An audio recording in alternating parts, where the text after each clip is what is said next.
Bonjour à tous, je m'appelle Céline Kallmann, je présente le podcast d'actualité au quotidien de BFM TV, Le Titre à la Une, que vous avez évidemment tous déjà écouté un jour.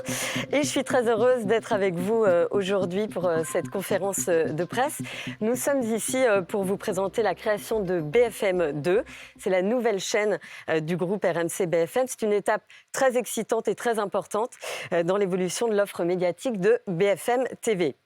C'est un projet inédit dans le paysage médiatique en France.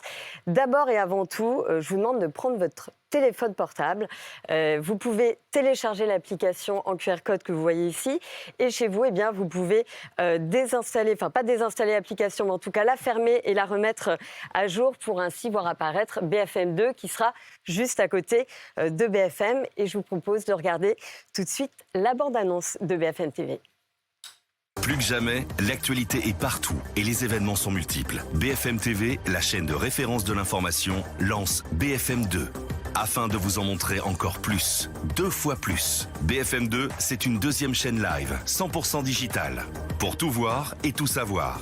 BFM2, visible sur smartphone et sur tablette via l'appli BFM, sur bfmtv.com, sur les box et les téléconnectés. BFM TV, BFM2, 2 fois plus d'infos et 2 fois plus de directs. Bonjour Nicolas Taverneau. Bonjour.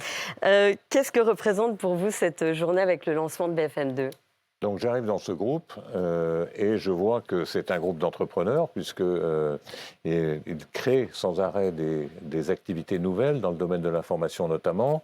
Et donc BFM2 est une chaîne qui vient en complément de BFM TV. Ce n'est pas une chaîne de substitution, c'est une chaîne qui vient en complément. Elle sera disponible non pas en TNT, mais sur l'ensemble des applications digitales, c'est-à-dire à la fois elle est disponible à la fois sur les box, mais également en OTT et évidemment sur les smartphones et les tablettes. Et cette chaîne permettra de voir davantage de live qu'il n'y en a sur BFM TV qui traite toutes les informations. Et donc, vous aurez à la fois des informations internationales, tout ce qui se passe au Liban, mais vous avez aussi des informations sur qu'est-ce qui se passe avec les satellites, avec une vue en direct. Vous aurez des informations sur les discours à l'ONU. Vous avez des informations sur l'Assemblée nationale et le Sénat. Donc, tous ces événements en live, parfois on est un peu frustré de ne pas les avoir en continu, d'être obligé d'être coupé parce que c'est place à l'information. Et là, donc, c'est un bon complément pour tous ceux qui ont l'habitude de regarder BFM TV et puis d'avoir une nouvelle population de téléspectateurs qui veulent regarder les événements en direct. Un bon complément pour BFM qui fait une rentrée record. Alors, BFM TV est un des éléments de l'ensemble de la plateforme d'information du groupe RMC BFM et la rentrée du groupe est une bonne rentrée pour plusieurs indicateurs. Premièrement, le groupe est en audience cumulée, c'est-à-dire le nombre de Français qui viennent regarder les plateformes d'information du groupe RMC BFM. Ils sont 50 millions de Français qui passent tous les mois pour regarder une des sources d'information qu'on leur offre, que ce soit en radio, que ce soit en télévision.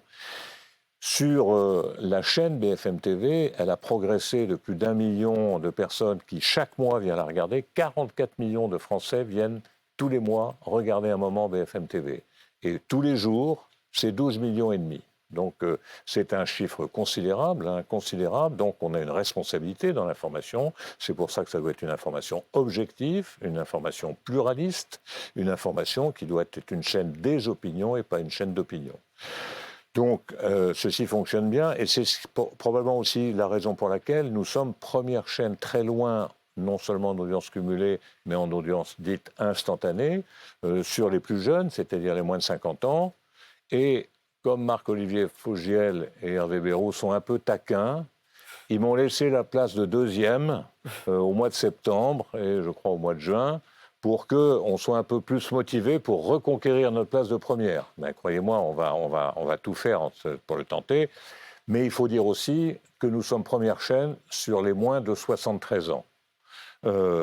nous perdons la couronne sur les plus de 73 ans. Alors, je suis mal placé pour vous dire que les plus de 73 ans n'ont aucun intérêt.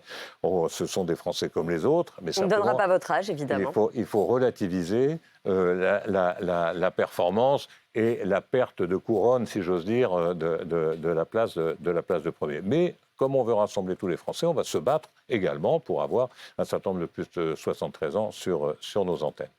On vous retrouvera tout à l'heure, Nicolas de Taverneau, pour répondre évidemment à d'autres questions. Avant d'accueillir celui qui a imaginé du début à la fin, dans sa chambre ou ailleurs, je vous invite à regarder la vidéo qui va suivre. C'est une frise qui va vous permettre de comprendre pourquoi BFM2 existe. Ce sont des exemples très concrets qui vous montrent ce que les deux chaînes peuvent proposer en simultané et comment finalement elles sont très complémentaires.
Et nous accueillons celui qui a tout imaginé, Julien Mielcarrec, directeur délégué à l'information digitale RMC BFM.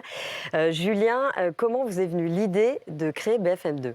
L'idée, elle a été un peu progressive au sein des rédactions. D'abord, il y a 2 ans de ça, on a commencé à diffuser sur notre site et notre application des directs qui n'étaient pas diffusés sur l'antenne de BFM TV parce que, comme le disait Nicolas, une actualité en chasse une autre et on avait besoin parfois de suivre un programme en parallèle de celui de BFM TV. On le faisait un peu au coup par coup, puis ça s'est accéléré. Lors de la dernière présidentielle aussi, on a diffusé l'intégralité des meetings sur le digital et on s'est dit que pour que ce soit plus simple pour nos téléspectateurs, pour qu'on en fasse aussi encore plus, il fallait un point d'entrée unique, quelque chose un petit peu d'identifié et de clair. Et donc maintenant, le message est clair. Vous avez un événement en direct sur BFM TV et si vous voulez suivre un autre événement parallèlement en direct, vous rentrez par BFM2. Et quelle va être finalement la spécificité de BFM2, le ton de BFM2 par rapport à BFM ? C'est vraiment c'est presque un service en fait de BFM TV. C'est un service complémentaire. On vous donne encore plus d'infos, c'est la signature de cette chaîne. Après, on va assumer d'avoir des choses très différentes.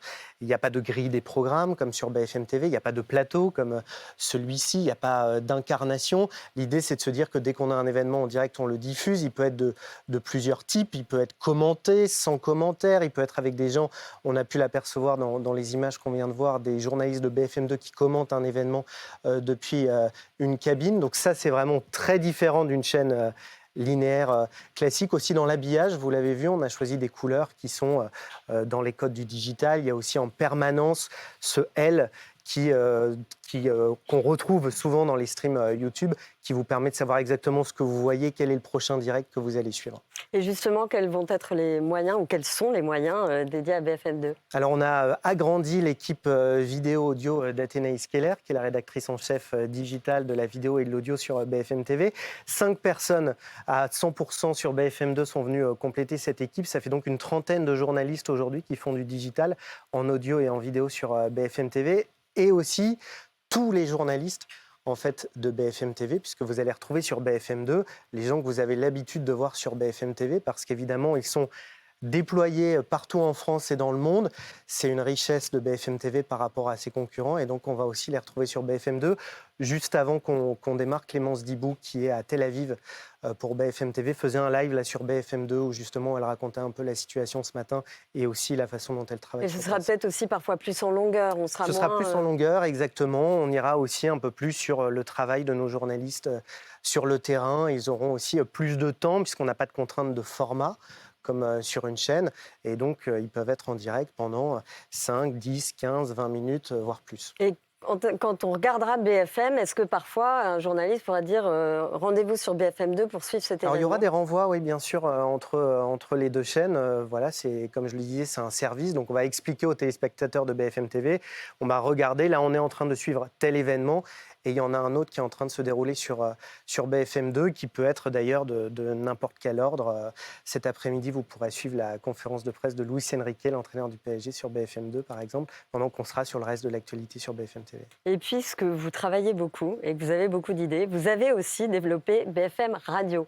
Ça, c'est encore complémentaire de BFM. C'est exactement BFM2. ça, c'est un peu la même logique, un service complémentaire. Alors, BFM Radio qui continue de se déployer, qui permet d'écouter BFM TV, mais aussi d'avoir des programmes inédits en radio, sur le digital et en DAB+, la radio numérique. Ça, c'est quelque chose qui se développe beaucoup. On a battu un record d'audience cet été et on a lancé là une nouvelle tranche de 20h à 22h, BFM Radio Soir avec Zachary Legros. Et les moments forts, comme nos podcasts filmés, pourront aussi être visionnés sur BFM2. Et à 21h30, vous pouvez écouter le titre à la une que Évidemment, je présente. tous les soirs. Je me fais un peu de pub. Merci Julien. Merci. Pour encore mieux comprendre ce qu'est BFM2, on vous emmène en coulisses le jour de la prise d'antenne pour découvrir le travail concret de l'équipe d'Athénaïs Keller, qui est la rédactrice en chef audio-vidéo. C'est un autre visage du digital qui nous accompagne, Robin Bernot, alias Robin de BFM.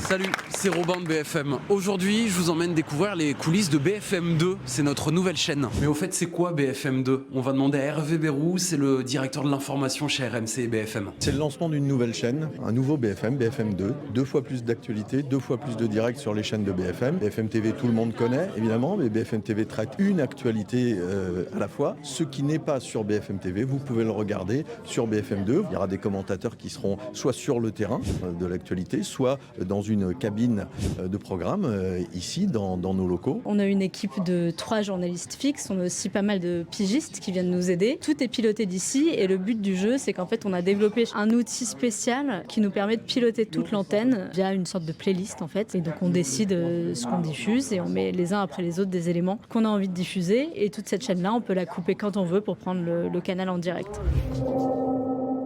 Un conseil de sécurité vient de démarrer, réuni en urgence à la demande de la France. Le conseil de sécurité en tant que tel qui va donc aborder le point le plus important qui est la situation au Proche-Orient. Et pour prendre l'antenne de BFM2 en direct, eh bien tout se passe ici. Donc on a une petite régie qui est relativement légère mais qui nous permet de faire plein de choses en fait. On a une régie en 2 parties. J'ai des dalles avec toutes les sources que j'ai à disposition pour mettre à l'antenne. Et ici, le nerf central de la guerre avec mon logiciel qui me permet de réaliser à l'antenne. Ici, on est du côté présentateur. Ils ont tout ce qu'il faut pour réaliser eux-mêmes. Le même écran que moi, un écran de retour et un stream deck qui leur permet de changer de plan tout seul. On peut être 1 ou 2 journalistes à incarner le direct en question, à le commenter en direct. Je me suis occupé de l'habillage de BFM2. Le but était quand même de se différencier. J'ai pris des codes couleurs qui pouvaient venir des breaking news, des différentes chaînes américaines. J'ai repris le bleu électrique qui fait partie de la gamme de couleurs de BFM TV et j'ai essayé de fusionner tout ça autour d'une atmosphère assez pétante. Ça a pris à peu près 1 an et demi en tout à faire depuis les premières recherches graphiques sur le logo. Alors pour regarder et découvrir BFM2, rendez-vous sur notre site bfmtv.com, sur notre appli, les box et toutes les télés connectées. Effectivement, Cité Appli, SFR 92, Free 161, Bouygues 243, ça fait beaucoup de numéros, je le sais, mais il faut les retenir. Ce sera bientôt sur Orange également, sur Molotov si vous avez une petite télé sympathique, Samsung TV+, et TCL, ce sera retrouvé évidemment sur le site de BFM TV et sur BFM2. Vous avez bien sûr compris que dans cette vidéo, on a vu Hervé Bérou qui depuis est parti et qui a été remplacé par Jean-Philippe Baye. C'est la fin de cette conférence de presse. Merci beaucoup de l'avoir suivi.